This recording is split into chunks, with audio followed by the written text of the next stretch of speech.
Hello guys, how's everybody doing? This is Joe, aka Shuckle King 87, and welcome to my channel and my first upload. Wow, I never thought I was actually gonna go through all this effort and posting battles. I didn't think I'd have time with my busy schedule and all that. So it's just very surreal and very cool that I'm gonna be able to have this opportunity to show my skills. Hopefully show my skills. I don't know if they're that good or not, but we'll see. And give you guys the best of what I got. I mainly play NU, Pokemon Battler. I'll play RU, UU, OU, the standard. Ubers and Little Cup, that's kind of questionable.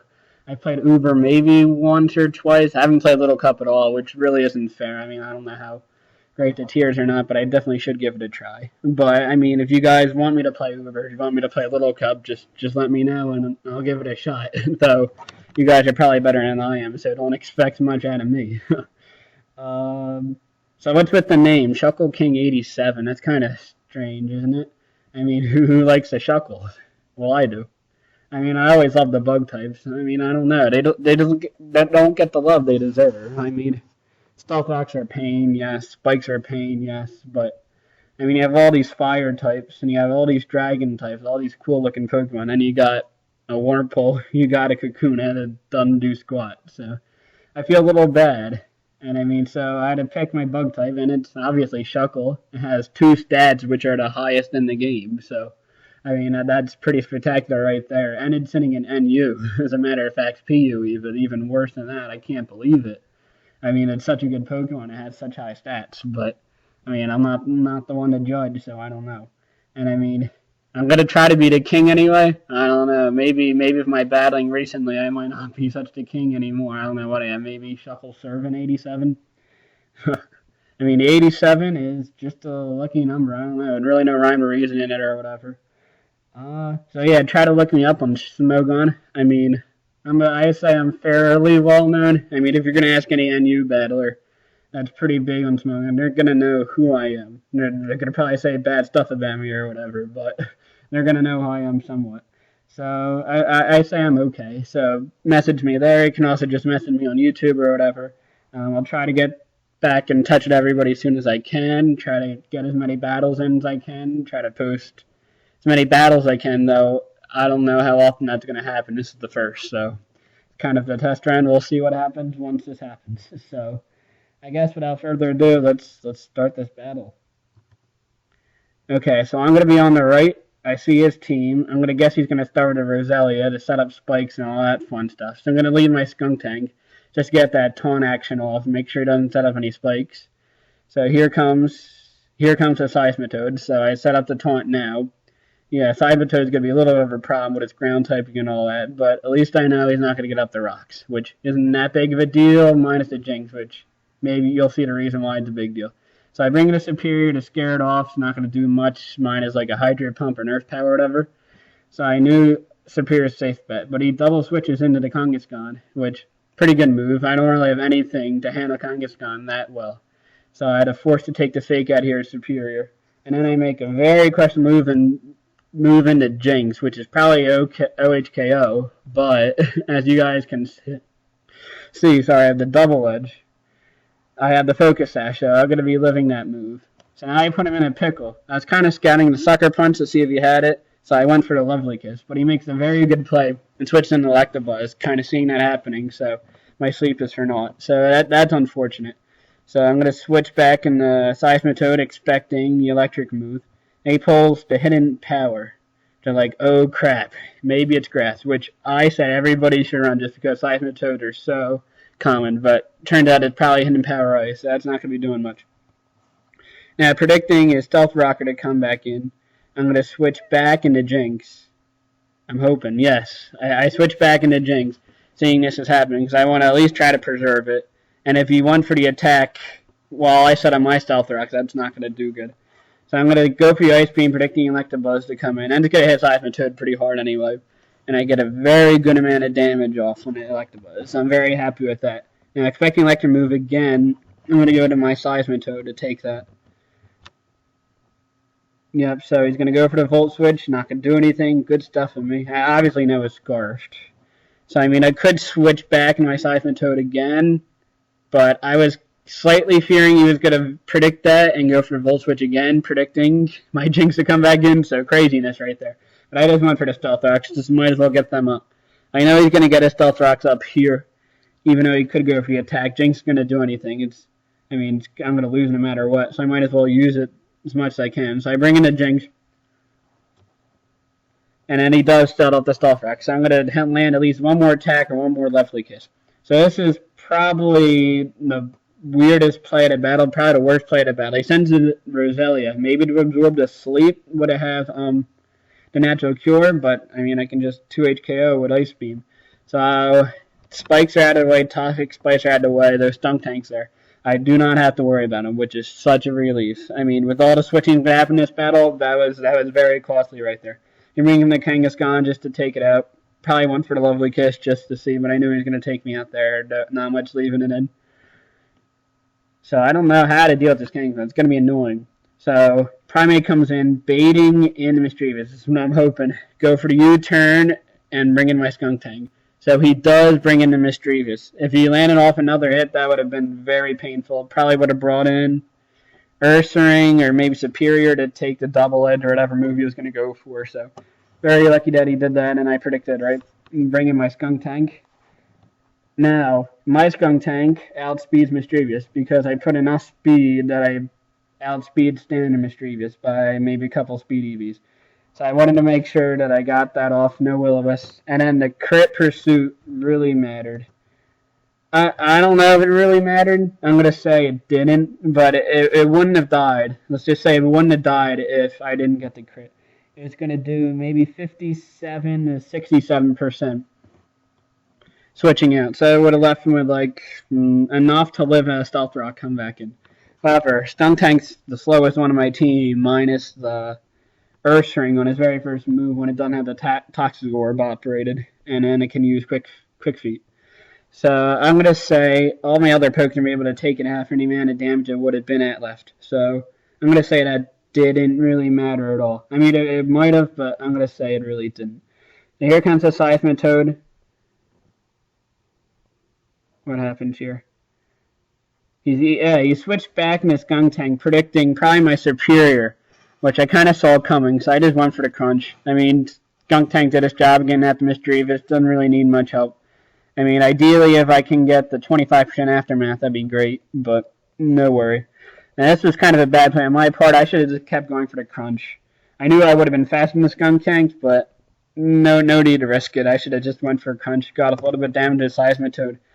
So that was unfortunate there.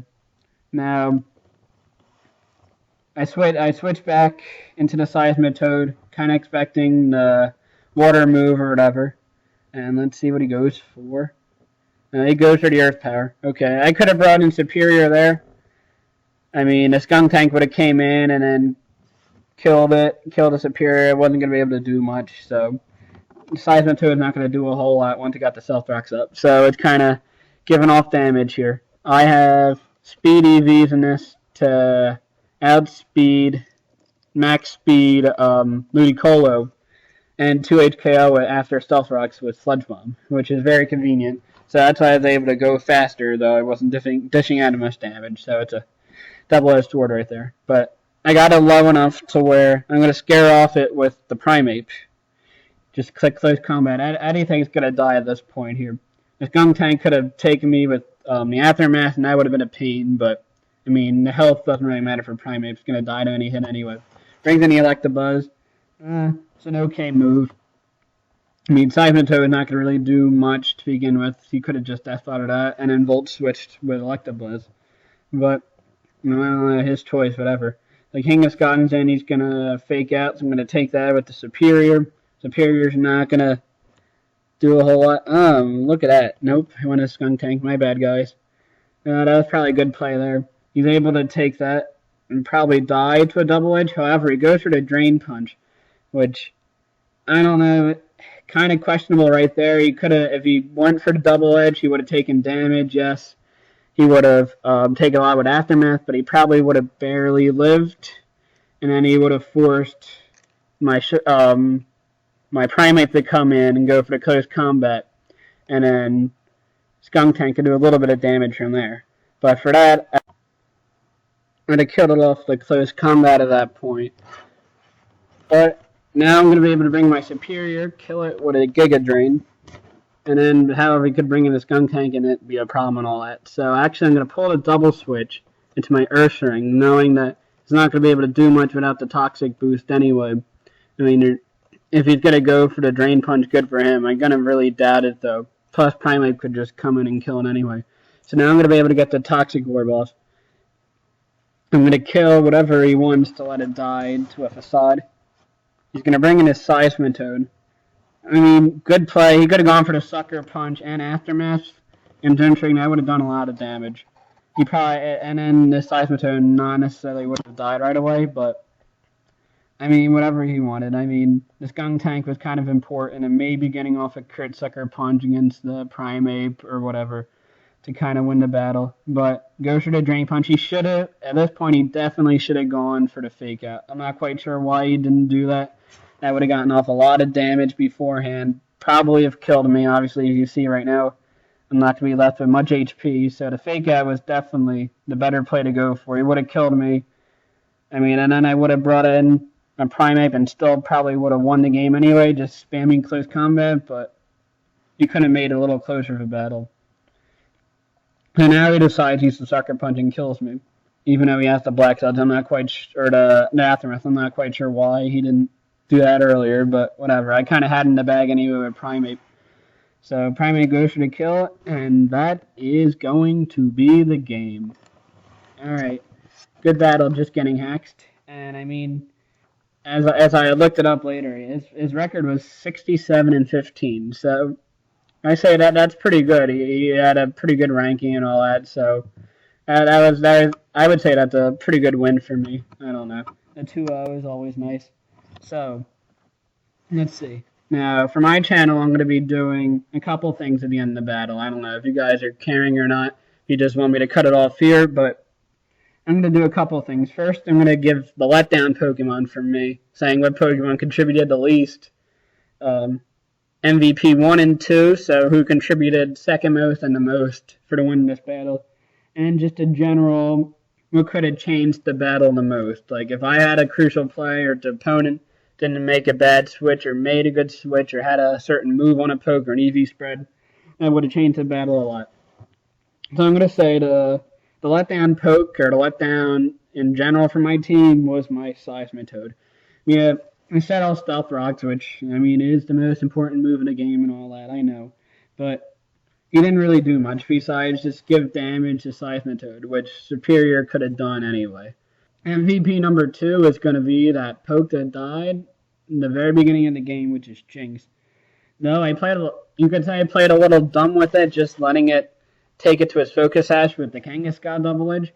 I mean, I was able to pull a lot of good moves off there with having 1 HP left. I was able to kill the Roselia, give good damage to the Electabuzz, put Pokemon to sleep, all that good stuff. So I'm going to say Jynx is my number 2 guy. And the number 1 poke, I'm going to say is going to be this guy right here on your screen, your Primeape. Yes, the 2 RU drops right now are going to be the top 2, of course. But the Primeape, probably the big play, was able to learn that Mischievous in the beginning with the U-turn. So I was able to kill it off with the Skunk Tank crit, which I'm going to say didn't really matter much. And then obviously he's going to finish the game late with Electabuzz and Skunk Tank. So it essentially killed 3 pokes in my opinion. So I say that's pretty good, and I say that's my MVP. What could have changed the battle the most? I was going to say definitely not just getting hacks, not foddering off his Roselia that early. I mean, there were so many switches in that battle, and if he got even 1 layer of spikes off, that would have been the difference, I think. I don't think I would have been able to win without that. So probably for the Jynx, I would have brought in the Skunk Tank. Yeah, I know I'm going to take a big hit from Sucker Punch, and I'm going to die anyway from any move, but the Skunk Tank's going to just take an Ice Beam, and then that's it. So, I'm not quite sure. The Skunk Tank wasn't that important for him to win anyway. So I don't know why he didn't just bring in a Skunk Tank for all my Jynx shenanigans just killed off there. So otherwise, yeah, that's it. Thank you for coming to my channel, and have a good day, guys. Peace.